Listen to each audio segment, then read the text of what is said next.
Well, for more on the significance of these events, we can speak now to Jay Winter, who's a professor of history emeritus at Yale University, who joins us now from New York. Thank you so much for speaking to us, Professor.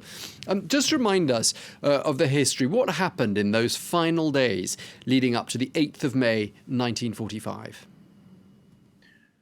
The final days leading up to the 8th of May, 1945 was the moment when the new international order in which we still live was born.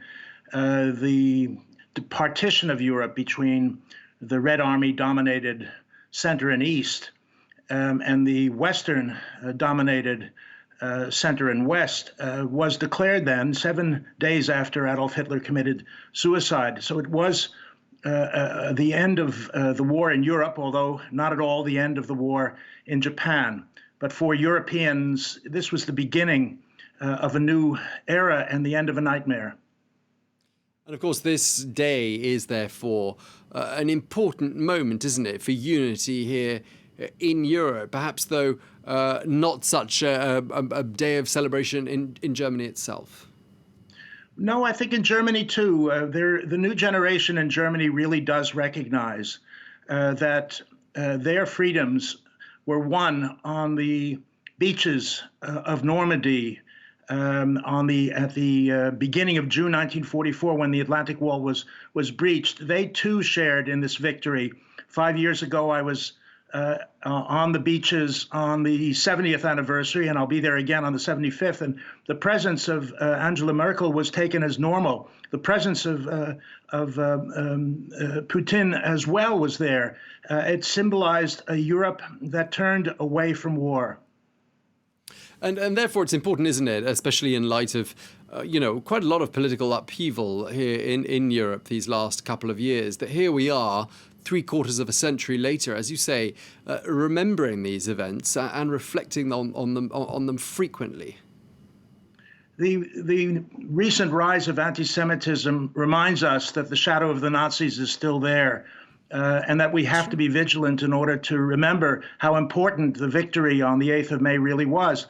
There was a new order, but the new order enabled old ideas to go underground, and unfortunately, they festered there and they come out again. So in a way, this is also a day of remembrance for the end of the Holocaust, which was brought to an end by an alliance of Russian, American, and European, including British effort and blood and material, the story of which is written into most family histories in Britain, as it is in many countries around the world. Yeah, we've just been looking at some poignant scenes from today's ceremonies, a rain-soaked occasion this year.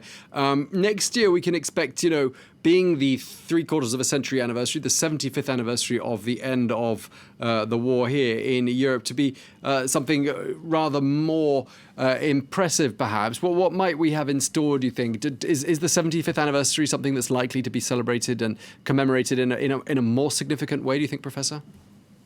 Yes, I think so. The degree, celebration happens at the family level, at the local level, in cemeteries, around war memorials, in museums, in many places, not only on the great national events. That's why it matters. It matters because civil society mourns. That's where remembrance happens. States don't remember, people do, in small groups and in large groups. They take a lead at times from their leaders, from their political leaders.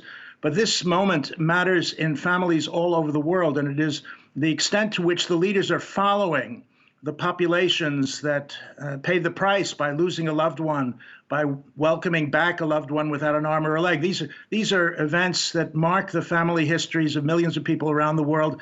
So 75th anniversary will matter, the 74th anniversary will matter, the 100th anniversary will matter, because this history is written into family histories all over the world. Okay, we're going to leave it there. Thank you very much indeed. Jay Winter, Professor of History Emeritus at Yale University. Thank you so much for speaking to us.